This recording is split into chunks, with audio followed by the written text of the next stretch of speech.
Welcome back again to our next session of this chapter. We are going to continue from where we left out. We left out at this is chapter number 16 of grade 7 social science, state government. And we have seen that there are three parts of the state government: the legislature, the executive, and the judiciary. In our previous session, we have completed the legislature. And now let's continue with the executive. The state executive is an important part of the state government. The state executive consists of, इसमें क्या क्या है, कौन कौन होता है, consists of. First is the governor, and then we have the chief minister, and then when we have his cabinet minister. So if you remember the diagram previously, the hierarchy first was heading was the chief minister, but here we have the governor, the chief minister, and his cabinet. Now cabinet means the ministers. One minister for education, the other for transportation, the other for communication, the other for budget, money, finance. All the different members, different ministers who work under the supervision of the chief minister. And upon all these people, the governor is the one who keeps an eye that okay, everything is going on fine. And as long as everything is going on fine, he does not meddle in the daily affairs. The executive also includes the administrative officers. Now see your children, इसमें ये कौन होते हैं officers? ये जो cabinet ministers है, जो chief ministers है, they are political people. See here the next line says, working under the control and guidance of the ministers, the cabinet is called the political executive, and the administrative officers are called administrative executive. So now let's try to understand what is being said here. This chief minister and the cabinet. Once every 5 years, we know that assembly elections happen in every state. In the assembly elections, if this chief minister and his cabinet ministers, whichever party they belong to, does not get a majority, then there are chances that the minister will change or the cabinet ministers will change. If at all they do a very good work, they may stay there for 10 years. But so they have to change, okay? On the other hand, these are administrative officers. Now, for example, let's take a cabinet minister. The department can be the education department. Education department को ले लेते हैं, उनके ऊपर एक cabinet minister है जो education minister है उस स्टेट के. उसके बाद अब वो मिनिस्टर थोड़ी ना सारे काम करने बैठेंगे, तो उनके अंडर में उस ऑफिस में एजुकेशन डिपार्टमेंट में बहुत सारे ऑफिसर्स होते हैं. यूपीएससी पास ऑफिसर्स और the state board exams, state government exams pass officer, IAS officers. So these officers are the actual ones जो रोज बरोज की चीज़ें चलाते हैं, क्योंकि ये कोई इलेक्शन से नहीं आते हैं. Okay, they are appointed there, so they will be working in that same department for a very long time. They know कि क्या करना है क्या नहीं करना है. So these the ministers का जो काम है बस वो है कि जो लॉ बनाया वो उनको कन्वे करना है और देखना है कि मेरे ऑफिसर्स एजुकेशन डिपार्टमेंट सब कुछ सही सही चल रहा है, क्योंकि कुछ भी प्रॉब्लम हुई तो कोई ऑफिसर्स को नहीं पूछेगा, मिनिस्टर को ही पूछेंगे कि भाई ये स्टेट में एजुकेशन के अंदर इतना प्रॉब्लम क्यों है, स्कूल्स क्यों नहीं बराबर चल रही है. लेकिन ये रोज बरोज को जो चलाने का काम है वो ऑफिसर्स करते हैं. Okay? And what does the minister do? He controls and guides them. That is why the cabinet is called political. ये political लोग हैं, ये पार्टी को belong करते हैं, किसी political पार्टी को, और इनको इलेक्शन के थ्रू हम इलेक्ट करते हैं. लेकिन एडमिनिस्ट्रेटिव जो ऑफिसर्स होते हैं, they are appointed by giving different exams. They pass those government exams and they are appointed as officers into that, and they will stay there for a long time. Now let's see what are the functions, the काम, जो काम क्या करना है, executive को क्या काम करना है. अब हमने ये देखा कि लेजिस्लेचर का क्या काम है कि लॉज बनाना है, ठीक है. Legislative assembly, what was their work, they made laws. उस लॉज को एनफोर्स कौन करता है? एनफोर्स मतलब उसको लागू करना, मेक श्योर कि भाई तुम्हारे लॉ सही तरीके से काम कर रहे हैं, उसको प्रॉपरली स्टेट में सब फॉलो कर रहे हैं. All that has to be taken care by the executive. Takes care of maintaining law and order. Okay, there is no fightings, there are no crimes, there are no problems in the state concerning law and order. लोग safe feel कर रहे हैं state में. Makes effort to remove the economic and social problems. Economic problems, लोगों के पास jobs नहीं है या employment ज़्यादा है या खेती बाड़ी में उनको properly पैसा नहीं मिल रहा है, market सही से काम नहीं कर रहा है. All those problems, social problems, कहीं state के अंदर casteism ज़्यादा तो नहीं हो रहा है, women are being treated well. Okay, all those kinds of problems in the state, within the state, they need to make sure कि सही चल रहा है. Plans to eradicate poverty, eradicate मतलब कि खत्म कर देना, ठीक है, रिमूव कर देना या पूरी तरह से जड़ से खत्म कर देना किस चीज को, poverty and unemployment. Provide services like education, health, transportation, communication, electricity. What is not given here is water supply, which is very important, drainage, okay, then providing parks and that kind of facilities to the steward, to the citizens of the state, okay, in the proper cities. Then between the village and the cities, there is proper roads are there, bridges are made, all that kind of stuff. Industries, very important, that is also. Plans and ensures, plan तो करना ही, लेकिन ensure करना है कि हाँ भी, ये भी श्योर करना है कि हाँ हो रहा है, that the citizens have access to necessity of life. Access मतलब ऐसा नहीं है कि हमने तो भाई बना दिया लेकिन लोगों के तक वो प्रॉब्लम्स, लोगों तक वो फैसिलिटी पहुंच ही नहीं रही है। हमने तो वाटर सप्लाई अरेंज कर दिया लेकिन उस एक एरिया में पानी की लाइन ही नहीं डली हुई है, मतलब वहाँ पे पाइपलाइन डला हुआ ही नहीं है, तो लोगों के यहाँ पानी नहीं आ रहा है। So that should not happen. Every citizen should have the access to the necessities of life. अगर इलेक्ट्रिसिटी सप्लाई कर रहे हो तो उसके रेट्स इतने हाई नहीं कर देने हैं कि नॉर्मल इंसान बोलेगा कि भाई हम लोग दिया जला के काम कर लेंगे, okay. So they should also be able to afford it, access होना चाहिए। नेसेसिटीज जो है, ये सारी चीज़ें नेसेसिटीज में ही आती है, वो सिटीजन्स को मिल जाए बराबर। Takes care of smooth administration in the whole state, पूरे स्टेट में ये जो सारा काम चल रहा है एकदम स्मूथली होना चाहिए, कहीं पे कोई प्रॉब्लम्स नहीं होनी चाहिए। The state government works for the welfare of the people, major काम क्या है इनका, किसके लिए काम करना है भाई, लोगों की भलाई के लिए, अपनी नहीं, लोगों की भलाई के लिए। Now let's go one by one through all the heads of this executive. One is the first is the governor. Every state in India has a governor. He is the constitutional head of the state. He or she constitutional head मतलब कि उनका काम है ये देखना कि state के अंदर जो भी गवर्नमेंट काम कर रही है वो भारत के संविधान या कॉन्स्टिट्यूशन के अनुसार कर रही है, अपनी मर्जी से नहीं कर रही है। That is what is his main function to see. He is also the executive head of the state. He is appointed by the president of the country. अब ये गवर्नर को ना हम इलेक्शन से इलेक्ट करते हैं, ना ही इन्हें कोई चीफ मिनिस्टर इलेक्ट करता है, ये सीधा प्रेसिडेंट के ऑफिस से इनको अपॉइंटमेंट मिलती है। लेकिन उनका जो, उनको किसको अपॉइंट करना है हर स्टेट के ऊपर, उसमें द प्रेसिडेंट जो है वो एडवाइस लेते हैं, किससे, प्राइम मिनिस्टर से। ये प्राइम मिनिस्टर से एडवाइस लेते हैं कि भाई हम इस पर्सन को इस स्टेट का हम गवर्नर अपॉइंट करना चाहते हैं, so is it okay or not, and the prime minister gives his advice and the post is held for 5 years. so 5 years के बाद उनको वापस, अब वो इलेक्शन के लिए नहीं जाते 5 years के बाद गवर्नर, उनको चेंज कर दिया जाता है, उनकी ट्रांसफर हो जाती है, दूसरे स्टेट में चले जाते हैं, या they take another post all together. All the administration of the state is done in his name, उनके नाम से एडमिनिस्ट्रेशन चलता है। A citizen of India age 35 years and above is eligible for the post of a governor. कोई भी Indian citizen जो 35 years old है वो इंडिया का पोस्ट गवर्नर बन सकता है, but mostly what we see is people mostly about 60s are appointed as governors because finally experience also matters, age से कुछ नहीं होता, experience भी चाहिए। anyway, functions of the governor, what is his works, क्या काम करते हैं वो स्टेट के अंदर। appoints to the leader of the party having a majority in the state legislature as the chief minister। सबसे पहले क्या करते हैं वो कि जब इलेक्शंस हो जाते हैं तो फिर वो देखते हैं कि कौन सी पार्टी मेजॉरिटी में आई है, किस पार्टी को सबसे ज़्यादा वोट किया है लोगों ने, उस पार्टी का जो लीडर होता है। Okay, we do not vote, see children, there is a difference between India and American way of ruling. There they directly vote for one person. Here we vote for a party. So what he does is he sees which party has got the highest vote और फिर उनको वो appoint करते हैं as the chief minister.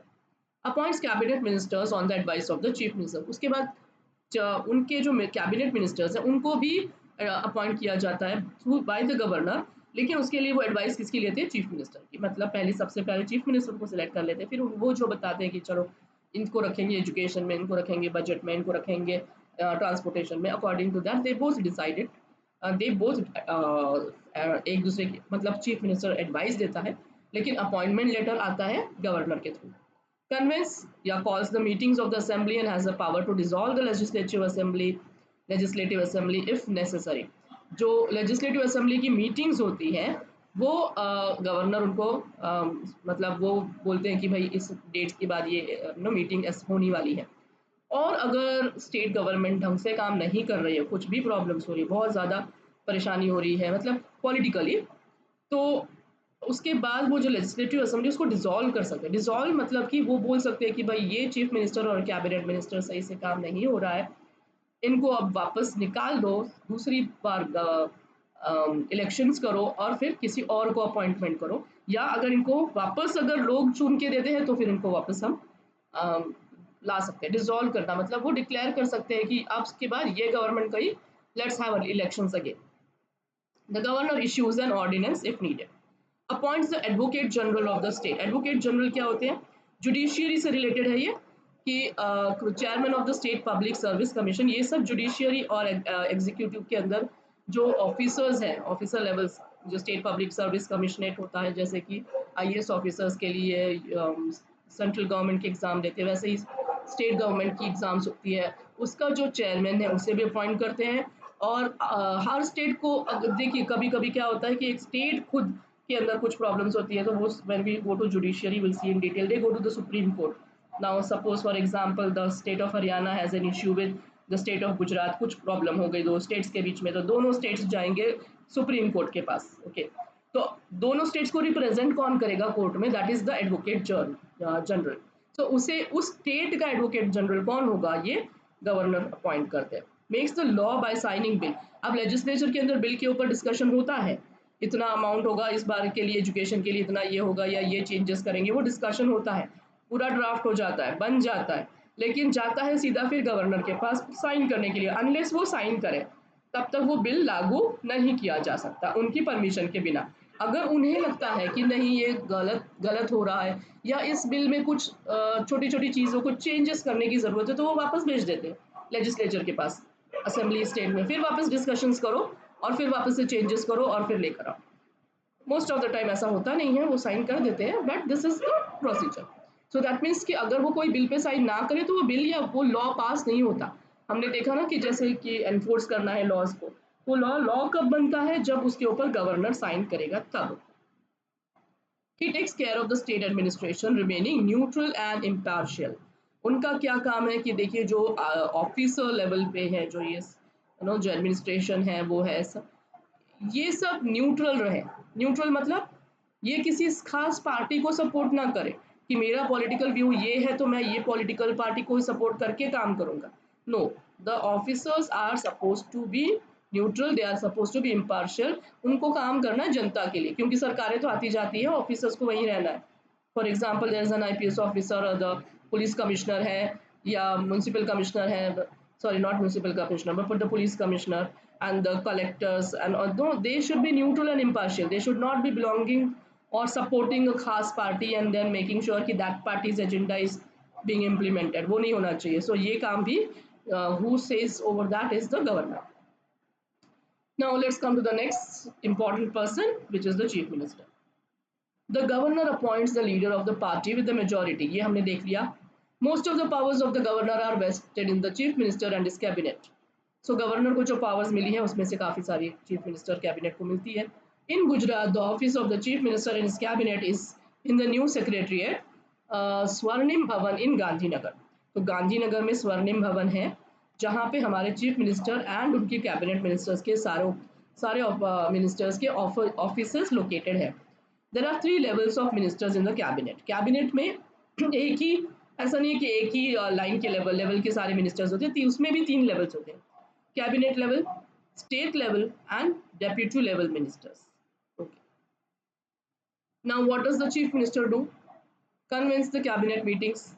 ये parliament meetings नहीं है, legislature meetings नहीं है, इसमें सारी पार्टीज के लोग नहीं आते, इसमें सिर्फ कैबिनेट मिनिस्टर्स आते हैं।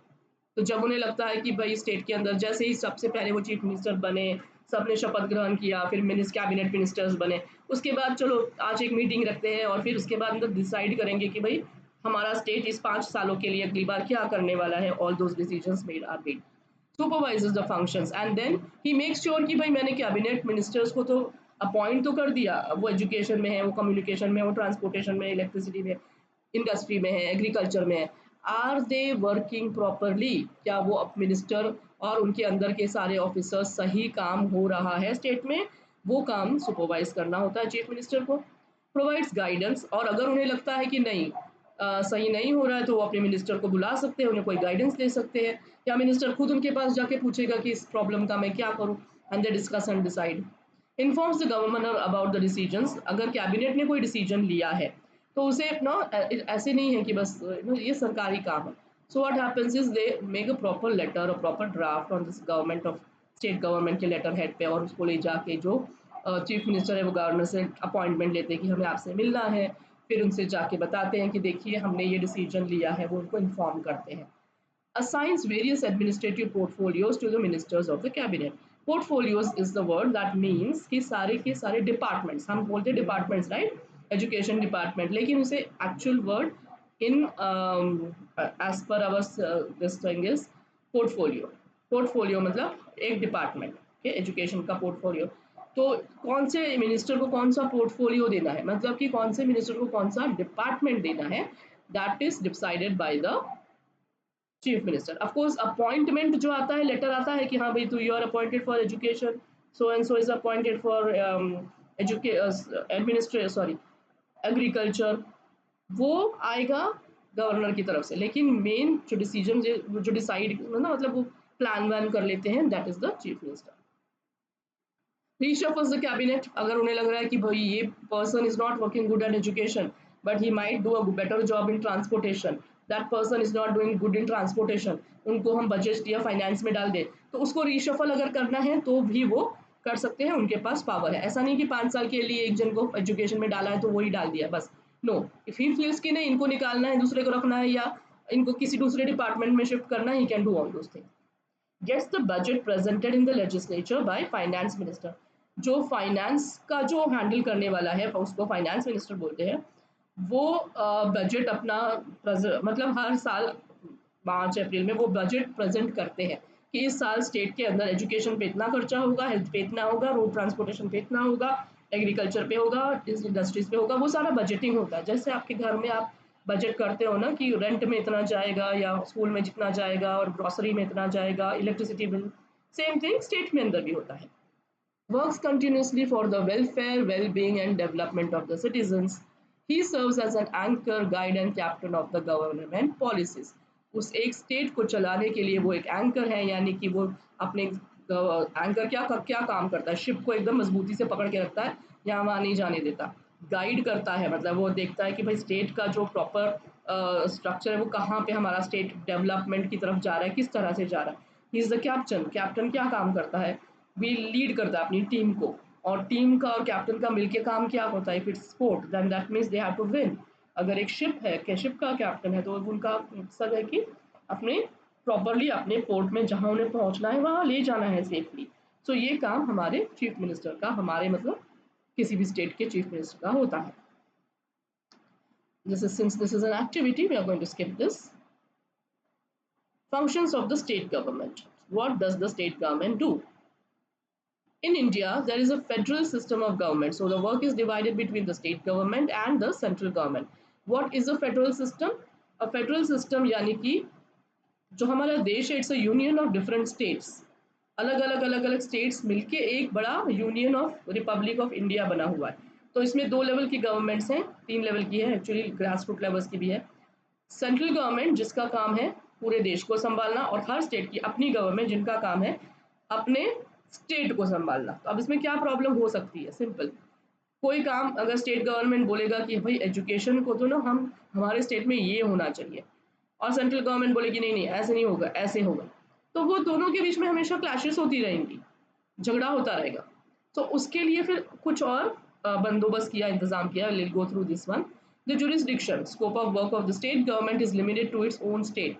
जुरिस्डिक्शन मतलब कि उनका अधिकार, जैसे कि गुजरात स्टेट का जो एजुकेशन मिनिस्टर है वो गुजरात स्टेट के एजुकेशन डिपार्टमेंट को ही चला सकता है, वो महाराष्ट्र स्टेट के एजुकेशन के अंदर जाके दखल अंदाजी नहीं कर सकते।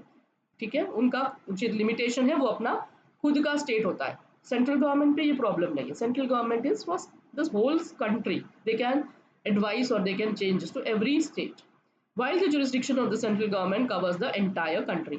तो सेंट्रल गवर्नमेंट का जो अधिकार है, जो स्कोप है, वो पूरा एंटायर कंट्री है, जो और स्टेट गवर्नमेंट का अपना अपना स्टेट है.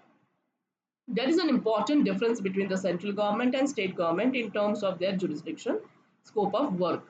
The functions and power assigned to the center and the state are divided into three lists.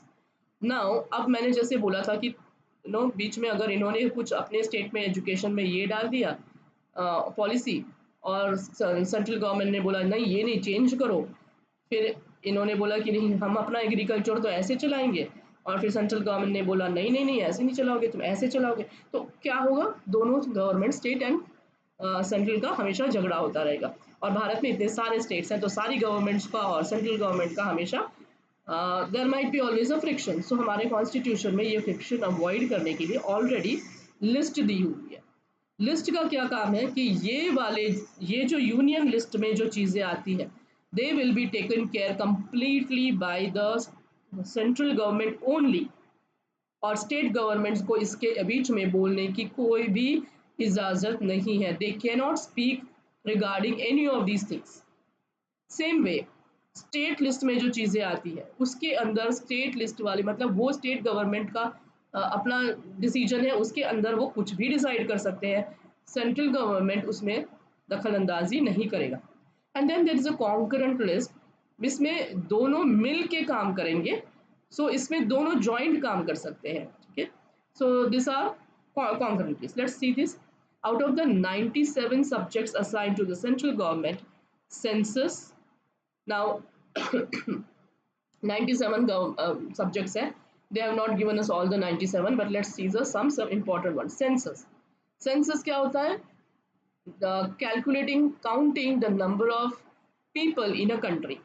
Census होता है लोगों का, हर 10 साल के बाद हर देशों में सेंसस होता है. हमारे देश में होता है कि कितनी जनसंख्या है देश के अंदर, उसमें कितने बच्चे हैं, कितने बूढ़े हैं, कितने वुमेन हैं, कितने मेन हैं, कितने दैट काइंड ऑफ डिटेलिंग पूरा जो होता है पॉपुलेशन का काउंटिंग होता है, दैट इज कॉल्ड सेंसस. ये सिर्फ यूनियन लिस्ट ही यूनियन गवर्नमेंट ही करती है. डिफेंस वेरी इंपॉर्टेंट, हर स्टेट अपना अपना डिफेंस डिसाइड नहीं करता है. द सेंट्रल गवर्नमेंट डिसाइड्स कि डिफेंस के लिए आर्मी नेवी एयरफोर्स जो है वो सेंट्रल गवर्नमेंट के अंडर में ही डायरेक्शन से ही चलेगी. फाइनेंस, जो ये वाला फाइनेंस जो है वो पूरे देश का फाइनेंस है. बैंकिंग, पूरे देश की बैंक. अब अगर आप समझ लो आप रहते हैं कर्नाटका में और वहाँ से आपको बैंक में कुछ प्रॉब्लम हो गई, उसके बाद आप गुजरात आते हैं, गुजरात में पता चला कि बैंक का सिस्टम ही भैया अलग है, तो ऐसे तो कितना कन्फ्यूजन हो जाएगा. सो बैंक इज नेशनलाइज, पूरे देश की एक ही इसमें वो सेंट्रल गवर्नमेंट ही डिसाइड करती है. Elections of course. रेलवेज, पूरे देश में एक ही तरह से रेलवेज चलाने का काम करती है central government.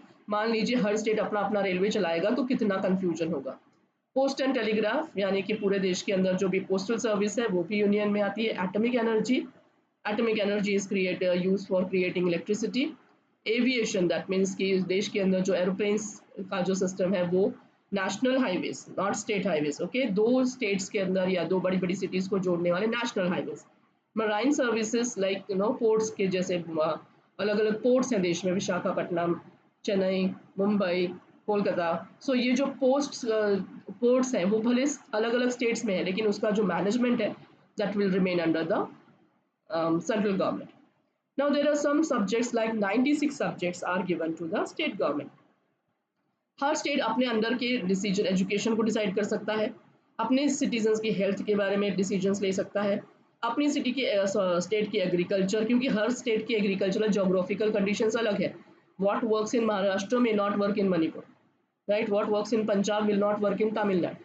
Simple. So agriculture is decided by that own states. Internal trades, state के अंदर जो trade है, like I am in Vadodara and I want to sell something to Ahmedabad, then ये internal trade में आता है. If I want to sell something to Delhi, then वो national में आएगा. And if I want to sell something to London, then that will become international. So internal मतलब state के अंदर. Commerce, again the money, economy and marketing and all those things within the state.